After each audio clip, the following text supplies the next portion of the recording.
हर हर महादेव। दोस्तों, आप सभी को मेरी तरफ से सावन सोमवार व्रत की हार्दिक शुभकामनाएं। आज 22 जुलाई 2024 से सावन सोमवार के व्रत शुरू हो गए हैं। दोस्तों, आज की इस वीडियो में आप सुनेंगी सावन मास की महात्म कथा का पहला अध्याय। आइए सुनते हैं। सौनक बोले, हे सूत, हे सूत, हे महाभाग, हे व्यासशिष्य, हे अकलमस, आपके मुख कमल से अनेक आख्यानों को सुनते हुए हम लोगों की तृप्ति नहीं होती है, अपितु बार बार सुनाने की इच्छा बढ़ती जा रही है। तुला राशि में स्थित सूर्य में कार्तिक मास का महात्म, मकर राशि में माघ मास का महात्म और मेष राशि में स्थित सूर्य में बैसाख मास का महात्म और इसके साथ उन मासों के जो भी धर्म हैं उन्हें आपने भली भांति कह दिया। यदि आपके मत में इनसे भी अधिक महिमा में कोई मास हो तथा भगवत प्रिय कोई धर्म हो तो आप उसे अवश्य कहिए, जिसे सुनकर कुछ अन्य सुनने की हमारी इच्छा ना हो। वक्ता को श्रद्धालु श्रोता के समक्ष कुछ भी छिपाना नहीं चाहिए। सूत जी बोले, हे मुनियों, आप सभी लोग सुने। मैं आप लोगों के वाक्य गौरव से अत्यंत संतुष्ट हूँ। आप लोगों के समक्ष मेरे लिए कुछ भी गोपनीय नहीं है। दंभ रहित होना, आस्तिकता, सठता का परित्याग, उत्तम भक्ति, सुनने की इच्छा, विनम्रता, ब्राह्मणों के प्रति भक्ति परायणता, सुशीलता, मन की स्थिरता, पवित्रता, तपस्विता और अनसूया, हे श्रोता के 12 गुण बताए गए हैं। ये सभी आप लोगों में विद्यमान हैं, अतः मैं आप लोगों पर प्रसन्न होकर उस तत्व का वर्णन करता हूँ। एक समय प्रतिभाशाली संत कुमार ने धर्म को जानने की इच्छा से परम भक्ति से युक्त होकर विनम्रता पूर्वक ईश्वर भगवान शिव से पूछा। संत कुमार बोले, योगियों के द्वारा आराधनीय चरण कमल वाले हे देवदेव, हे महाभाग, हमने आपसे अनेक व्रतों तथा बहुत प्रकार के धर्मों का श्रवण किया, फिर भी हम लोगों के मन में सुनने की अभिलाषा है। 12 मासों में जो मास सबसे श्रेष्ठ, आपकी अत्यंत प्रीति कराने वाला, सभी कर्मों की सिद्धि देने वाला हो और अन्य मास में किया गया कर्म यदि इस मास में किया जाए तो वह अनंत फल प्रदान कराने वाला हो।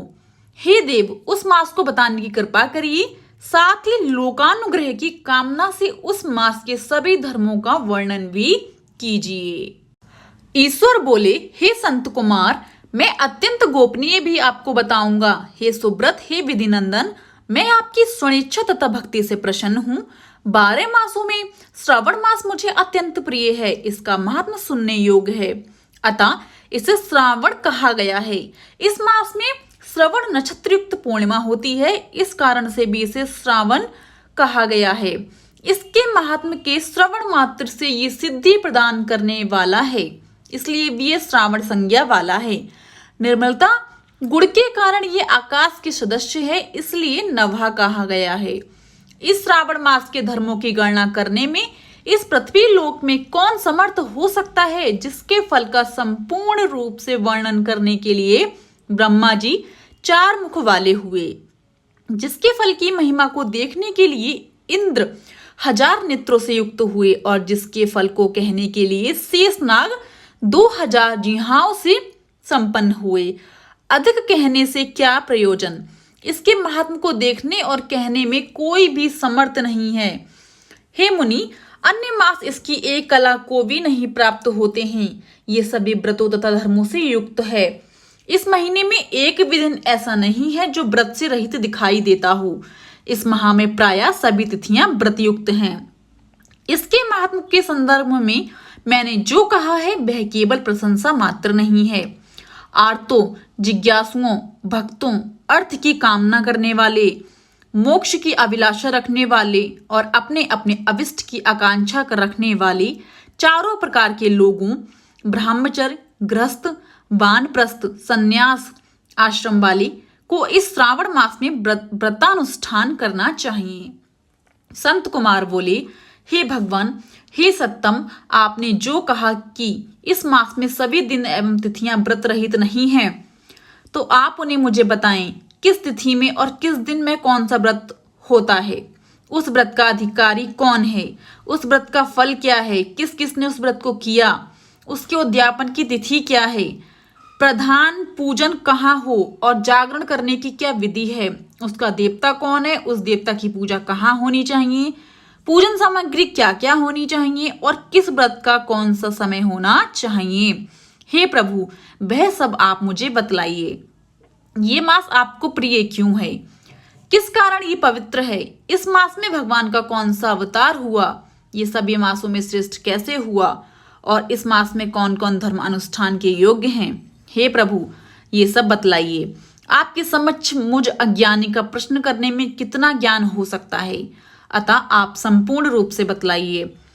हे कृपालु, मेरे पूछने के अतिरिक्त भी जो जो शेष रह गया हो उसे भी लोगों के उद्धार के लिए कृपया करके बतलाइए। रविवार, सोमवार, भोमवार, बुधवार, बृहस्पतिवार, शुक्रवार और शनिवार के दिन जो करना चाहिए, हे विभु, वह सब मुझे बतलाइए। आप सबके आदि में अभिभूत हुए हैं, अतः आपको आदि देव कहा गया है।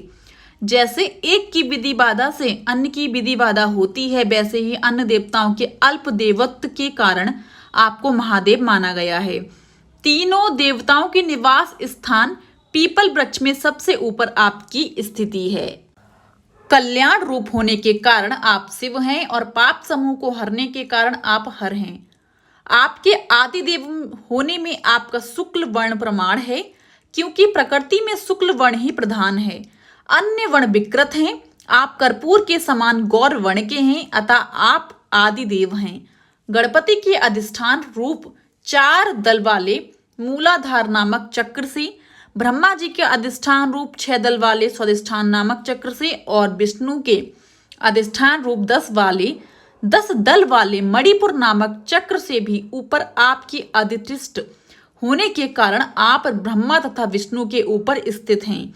ये आपकी प्रधानता को व्यक्त करता है। हे देव, एकमात्र आपकी ही पूजा से पंचायतन पूजा हो जाती है, जो कि दूसरे देवता की पूजा से किसी भी तरह संभव नहीं है। आप स्वयं शिव हैं। आपकी बाईं जांघ पर शक्ति स्वरूपा दुर्गा, दाहिनी जांघ पर गणपति, आपके नेत्र में सूर्य तथा हृदय में भक्तराज भगवान श्री हरि विराजमान हैं।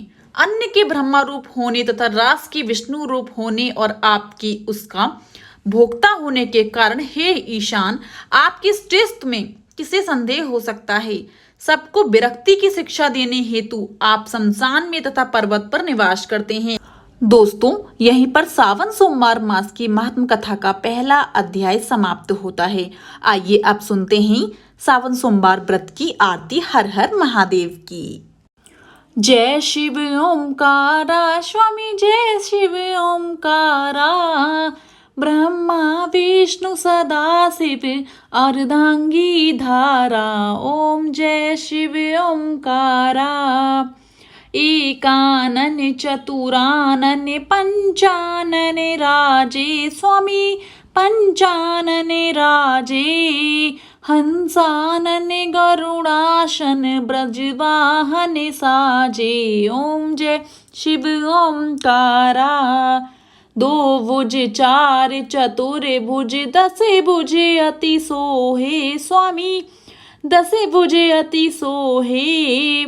त्रिगुण रूप ने रखता त्रिभुवन जन मोहे। ओम जय शिव ओमकारा।